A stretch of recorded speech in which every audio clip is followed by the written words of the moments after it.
स्वागत है आप सभी का आपके अपने YouTube चैनल ज्ञान आरबीएल में। तो आज की हमारी वीडियो क्या है कि हम यहाँ पे आपको कंप्यूटर के 15 क्वेश्चंस की सीरीज़ लेके आए हैं और ये सीरीज़ आपके यूपी ट्रिपल एससी के ऑल एग्ज़ाम के लिए बहुत ही इम्पोर्टेंट होने वाली है। तो ये हमारी क्या है, सीरीज़ फर्स्ट है। इसी तरीके से आपको सीरीज़ आपको ज्ञान आरबीएल चैनल पे मिलती रहेंगी। तो चलिए हम देखते हैं कि पहला हमारा क्वेश्चंस क्या है। तो पहला क्वेश्चंस है, निम्नलिखित में से कंप्यूटर की प्रोसेसिंग यूनिट कौन सी है। कंप्यूटर की जो प्रोसेसिंग यूनिट होती है, जो कंप्यूटर में जो प्रोसेसिंग यूनिट होती है, जो कंप्यूटर का वर्क करता है प्रोसेस करने का, तो वो कौन सी आपकी प्रोसेसिंग यूनिट होती है। तो ऑप्शंस नंबर आपका 1 है सीपीयू है, ऑप्शंस नंबर बी है मेमोरी है, ऑप्शंस नंबर सी है ग्राफिकल कार्ड है और ऑप्शंस डी है मदरबोर्ड है। तो इसका जो राइट आंसर हो जाएगा वो हो जाएगा सीपीयू, क्योंकि सीपीयू को हम क्या बोलते हैं, सेंट्रल प्रोसेसिंग यूनिट बोलते हैं। क्या बोलते हैं, सेंट्रल प्रोसेसिंग यूनिट बोलते हैं। ये कंप्यूटर का ब्रेन और हार्ट होता है। सबसे इंपॉर्टेंट जो डिवाइस कंप्यूटर में होती है वो सीपीयू ही होती है और सीपीयू को हम माइक्रो प्रोसेसर के नाम से भी जानते हैं। ये एक प्रोसेसिंग डिवाइस भी होती है और मदरबोर्ड भी एक क्या होती है, आपकी प्रोसेसिंग डिवाइस होती है। तो इन दोनों डिवाइस को हम क्या बोलते हैं, प्रोसेसिंग डिवाइस बोलते हैं। तो यहाँ पे जो राइट आंसर आपका हो जाएगा ऑप्शंस नंबर ए हो जाएगा। मेमोरी से क्या होता है, तो मेमोरी से हम डाटा को परमानेंट और टेम्परेरी स्टोर करते हैं। मेमोरी हमारी कितने टाइप्स की होती हैं, 2 टाइप्स की होती हैं।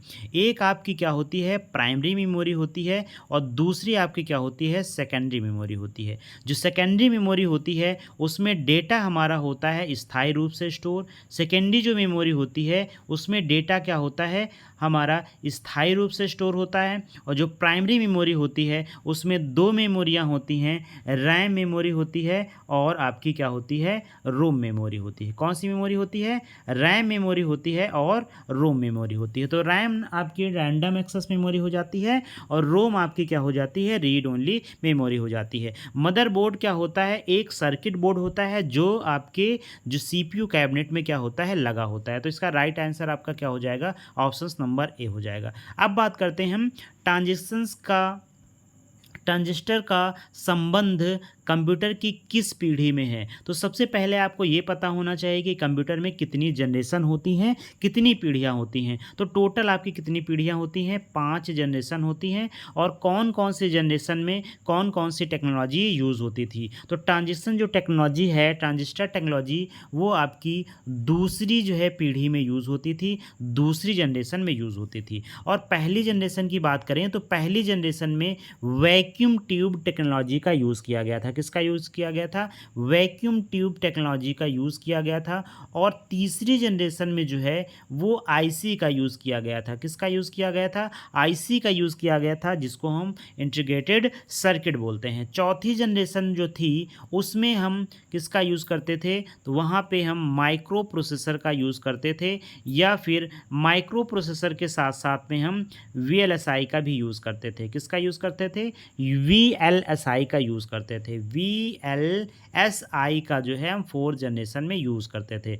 और अगर हम 5th जनरेशन की बात करें तो यहाँ पे हम एआई का यूज़ करते हैं। किसका यूज़ करते हैं, एआई का, आर्टिफिशियल इंटेलिजेंस का यूज़ करते हैं। कौन सी जनरेशन में, तो 5th जनरेशन में यूज़ करते हैं। आगे हम बात करेंगे, मानव बुद्ध के यांत्रिक की जांच करने वाला होता है। तो मानव जो बुद्धि होती है इसको हम क्या बोलते हैं, इंटेलिजेंट, ह्यूमन इंटेलिजेंस बोलते हैं, या फिर इसको हम एआई के भी नाम से भी जानते हैं। किसके नाम से जानते हैं, एआई के भी नाम से जानते हैं। तो जो आपका थर्ड हो जाएगा उसका जो राइट आंसर हो जाएगा वो क्या हो जाएगा,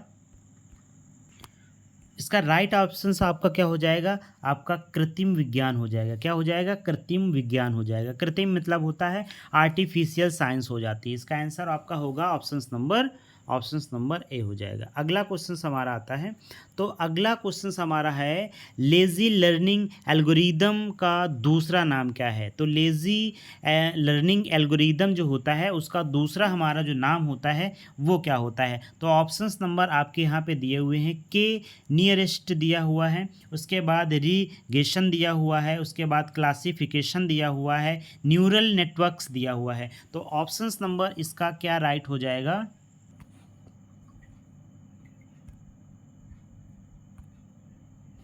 तो इसका राइट आंसर क्या हो जाएगा, इसका राइट आंसर ऑप्शन नंबर क्या हो जाएगा, ए हो जाएगा। नेक्स्ट क्वेश्चन हमारा आता है, तो नेक्स्ट क्वेश्चन हमारा है इनमें लेज़र टेक्निक यानी कि लेज़र टेक्नोलॉजी का उपयोग नहीं किया जाता है। तो लेज़र जो टेक्नोलॉजी होती है उसमें कौन सा यूज़ नहीं किया जाता है। तो आपका क्या होता है, ऑप्शंस नंबर आपका सी होता है, जिसको हम क्या बोलते हैं, माइक्रो ओवन बोलते हैं। क्या बोलते हैं, माइक्रो ओवन बोलते हैं। ऑप्शंस नंबर सी क्या हो जाएगा, राइट आंसर हो जाएगा। बाकी लेज़र टेक्नोलॉजी जो होती हैं वो बार कोड रीडर को करने के लिए या फिर आपको कटरिंग और ड्रिंक के लिए होता है, और आपको फिजियोथेरेपी भी के लिए भी आपका लेज़र टेक्नोलॉजी का यूज़ होता है।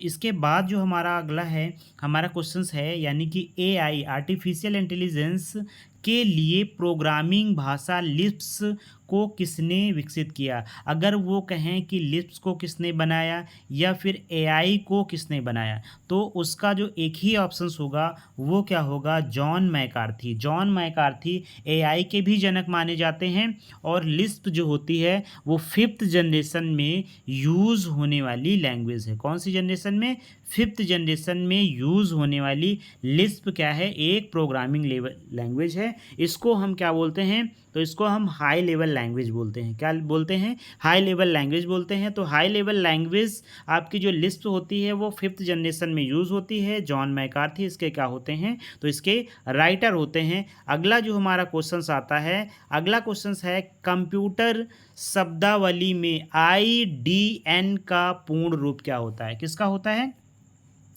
IDN का पूर्ण रूप क्या होता है। तो इसका जो पूर्ण रूप होता है वो क्या होता है, इंटरनेशनलाइज्ड डोमेन नेम होता है। क्या होता है, इंटरनेशनलाइज्ड डोमेन होता है। तो इसमें ऑप्शंस कौन सा मिल जाएगा, ऑप्शंस नंबर आपका बी हो जाएगा। क्या हो जाएगा, एन से आपको याद रखना है, जो एन है वो किसके लिए होता है, वो यहाँ पे आपका डोमेन नेम के लिए होता है, ये नेम के लिए शो करता है। तो डी जैसे आपका होता है DNS होता है। क्या होता है, DNS होता है। DNS का नाम सुना होगा, डोमेन नेम आपका सिस्टम होता है। तो यहाँ पे आपका क्या हो जाएगा, नेशनलाइज्ड डोमेन नेम। ठीक, इसके बाद हमारा जो अगला क्वेश्चन आता है, तो अगला क्वेश्चन हमारा है निम्नलिखित में से कंप्यूटर का मूल कार्य क्या होता है। जो मूल कार्य होता है वो क्या होता है, इनपुट करना, स्टोरेज करना या फिर प्रोसेसिंग करना। तो मूल कार्य जो होता है वो आपका ऑप्शंस नंबर क्या हो जाएगा, इस पे सही आंसर, तो ऑप्शंस नंबर आपका डी क्या हो जाएगा, सही हो जाएगा। ऑप्शन नंबर डी इसका क्या हो जाएगा, सही हो जाएगा।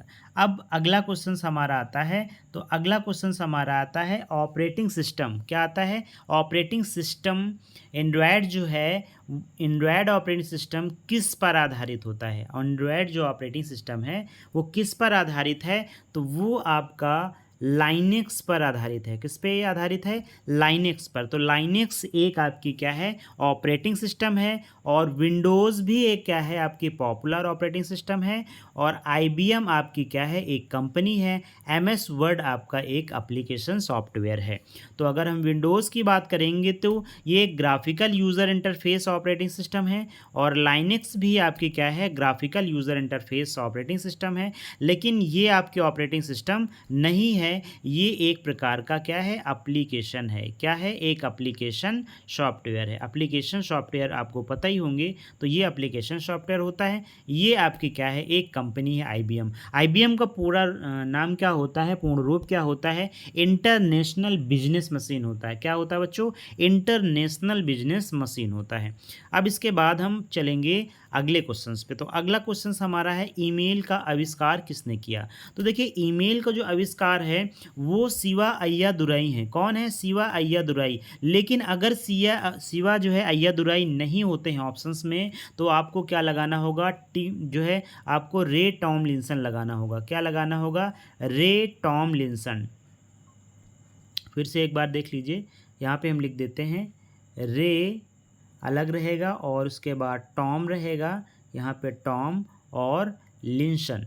ठीक है, ये ईमेल के क्या हैं? ये ईमेल के जनक माने जाते हैं। तो ईमेल के जनक अगर आपके ऑप्शंस में दोनों हो जाएं तो दोनों में आपको फर्स्ट की वरीयता देनी होगी, मींस आपको रे टॉमलिंसन्स को देना होगा। और यहाँ पे अगर हम टिम बर्नर्स-ली की बात करें तो WWW के फाउंडर हैं। यहाँ पे लिख भी लीजिएगा, ये क्या हैं? WWW के फाउंडर हैं, यानी कि वर्ल्ड वाइड वेब के क्या हैं? फाउंडर हैं। और यहीं पे हम विंड सर्फ की बात करें तो इंटरनेट के जो फादर हैं, इंटरनेट के किसके?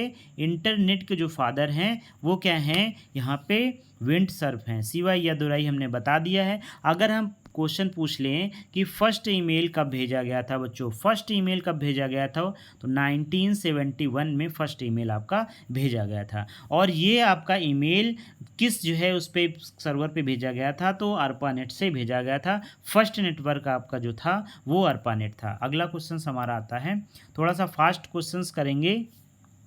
अब यहाँ पे निम्नलिखित में से कौन सा स्प्रेडशीट का उदाहरण है? देखिए स्प्रेडशीट क्या होता है? स्प्रेडशीट आपका इस तरीके से स्प्रेडशीट होता है। ये आपका क्या होता है? स्प्रेडशीट होता है जो रो और कॉलम के कलेक्शन से बनता है। जो किससे बनता है? रो और कॉलम से जो है रो और कॉलम के कलेक्शन से बनता है। तो यहाँ पे आपका क्या हो जाएगा? माइक्रोसॉफ्ट एक्सेल हो जाएगा। क्या हो जाएगा बच्चों? माइक्रोसॉफ्ट एक्सेल हो जाएगा, जहाँ पर हम लोग क्या कर सकते हैं? जहाँ पे हम कैलकुलेशन करते हैं, जहाँ पे क्या करते हैं? कैलकुलेशन करते हैं। तो वो आपका क्या होता है? माइक्रोसॉफ्ट एक्सेल होता है। और लिब्रे ऑफिस में इसको कैल के नाम से जानते हैं। किसके नाम से जानते हैं? कैल के नाम से जानते हैं। तो ये ऑप्शन नंबर आपका ए क्या हो जाएगा? राइट। आउटलुक क्या होता है? ये क्वेश्चन अभी आपका जूनियर असिस्टेंट में क्वेश्चन पूछा गया था कि माइक्रोसॉफ्ट का जो आउटलुक होता है वो किस जो है कंपनी का होता है। तो यहाँ पे तो क्लियर है कि आउटलुक किसका बना हुआ है? MS का बना हुआ है। और इसका यूज़ क्या होता है? तो ये इसका यूज़ ईमेल क्लाइंट के रूप में करते हैं। कैसे करते हैं? ईमेल क्लाइंट के रूप में करते हैं। ईमेल क्लाइंट का मतलब क्या होता है कि इसी पे हम अपनी ईमेल को लॉगिन करते हैं और सारे मैसेज यहाँ से सेंड करते हैं। इसके बाद माइक्रोसॉफ्ट पावर पॉइंट। तो power point is a presentation software. Power point क्या होता है? एक प्रेजेंटेशन सॉफ्टवेयर होता है जिससे हम क्या करते हैं? अपने किसी विषय वस्तु के बारे में प्रेजेंटेशन देते हैं। इसके बाद जो आपका माइक्रोसॉफ्ट वर्ड होता है वो क्या होता है? ये एक एप्लीकेशन सॉफ्टवेयर होता है जिस पे हम CV, रिज्यूम, बायोडाटा ETC सभी चीज़ें बनाते हैं। जैसे हमने ये जो PDF बनाई है, तो ये PDF जो बनी है ये वर्ड पर टाइप है। और ये वर्ड पे कौन से वर्ड पे टाइप है? तो माइक्रोसॉफ्ट वर्ड पे टाइप है।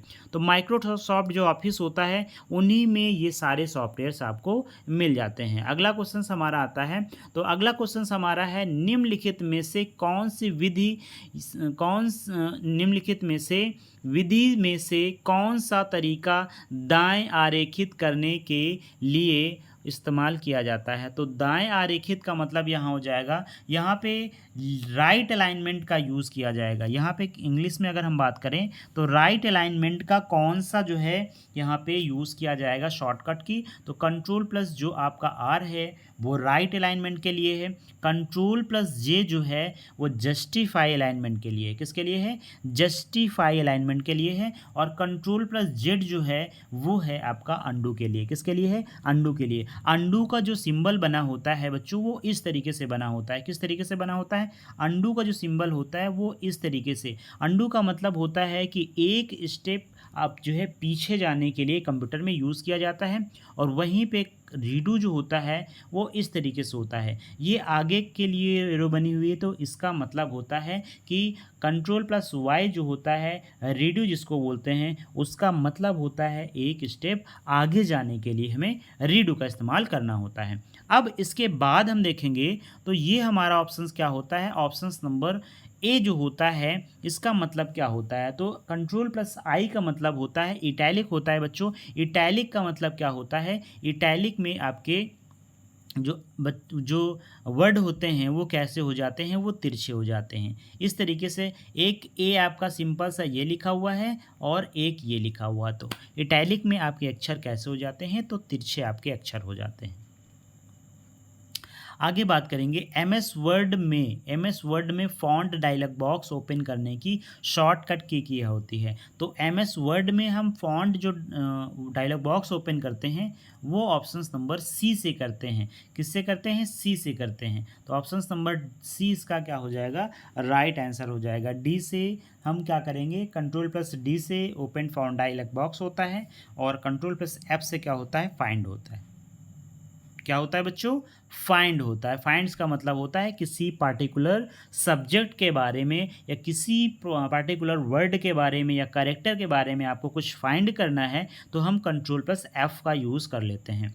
आगे हम बात करेंगे, तो आगे हमारा क्वेश्चंस है कि कंप्यूटर पर लॉगिन नेम और पासवर्ड के सत्यापन को किस रूप में जाना जाता है। जो आपका कंप्यूटर होता है उसमें जब हम लॉगिन करते हैं तो सत्यापित का मतलब क्या होता है? वेरिफिकेशन। क्या होता है? वेरिफिकेशन। तो इस वेरिफिकेशन को हम किस के जो है नेम से जानते हैं वेरिफिकेशन के लिए। तो आपको ये क्वेश्चंस वेरिफिकेशंस का मतलब आपको अगर समझ में आया होगा तो आप बता सकते हैं कि वेरिफिकेशंस का मतलब क्या होता है। तो ये जो आपका होता है यहाँ पे लिखा हुआ है प्रमाणीकरण या फिर अथेंटिकेशन होता है। क्या होता है? अथेंटिकेशन। अथेंटिकेशंस में क्या होता है कि जो आपका पासवर्ड होता है उसको क्या करते हैं? प्रमाणित करते हैं, यानी कि हम क्या बोलते हैं उसको? सत्यापित बोलते हैं। तो यहाँ पे आपका जो ऑप्शंस नंबर आपका ए होगा वो अथेंटिकेशन यानी कि प्रमाणीकरण ही आपका क्या होता है? राइट आंसर हो जाता है। आगे हमारा क्वेश्चंस है और इस जो है वीडियो का हमारा लास्ट क्वेश्चन है। इस वीडियो का हमारा क्या है? लास्ट क्वेश्चंस है। तो लास्ट क्वेश्चंस हमारा क्या कह रहा है कि निम्नलिखित में से कौन सी सेवा इंटरनेट उपयोगकर्ताओं को कॉल प्राप्त करने के लिए सुसज्जित किसी भी पीसी से इंटरनेट पर बात करने की अनुमति देता है। तो ऑप्शंस नंबर है electronical mail, electrical message, internet telephony या फिर इंस्टेंट मैसेजिंग। तो इसका जो आपका राइट आंसर होगा वो क्या होगा? इसका जो राइट आंसर है वो क्या हो जाएगा? तो इसका हो जाएगा इंटरनेट टेलीफोनी हो जाएगा। क्या हो जाएगा? Internet telephony. इंटरनेट टेलीफोनी का मतलब होता है कि जो हम कॉल करते हैं, जो हम क्या करते हैं? कॉल करते हैं और जो बातचीत करते हैं वो इंटरनेट टेलीफोनी से करते हैं। जो हम लोग बातचीत करते हैं, वार्तालाप करते हैं, कम्युनिकेशन करते हैं, तो वो हम इंटरनेट टेलीफोनी से करते हैं। तो यहाँ पे हमारी वीडियो कंप्लीट हुई है। Thank you for watching. मिलते हैं आपको नेक्स्ट वीडियो में। आप चैनल को सब्सक्राइब करें और अपने फ्रेंड को ज़रूर शेयर करें और कमेंट बॉक्स में ज़रूर कमेंट करें आपको वीडियो कैसी लगी है। इसी तरीके से हमारी अगली सीरीज़ आएंगी और आप इसी तरीके से पढ़ते रहेंगे। Thank you for watching.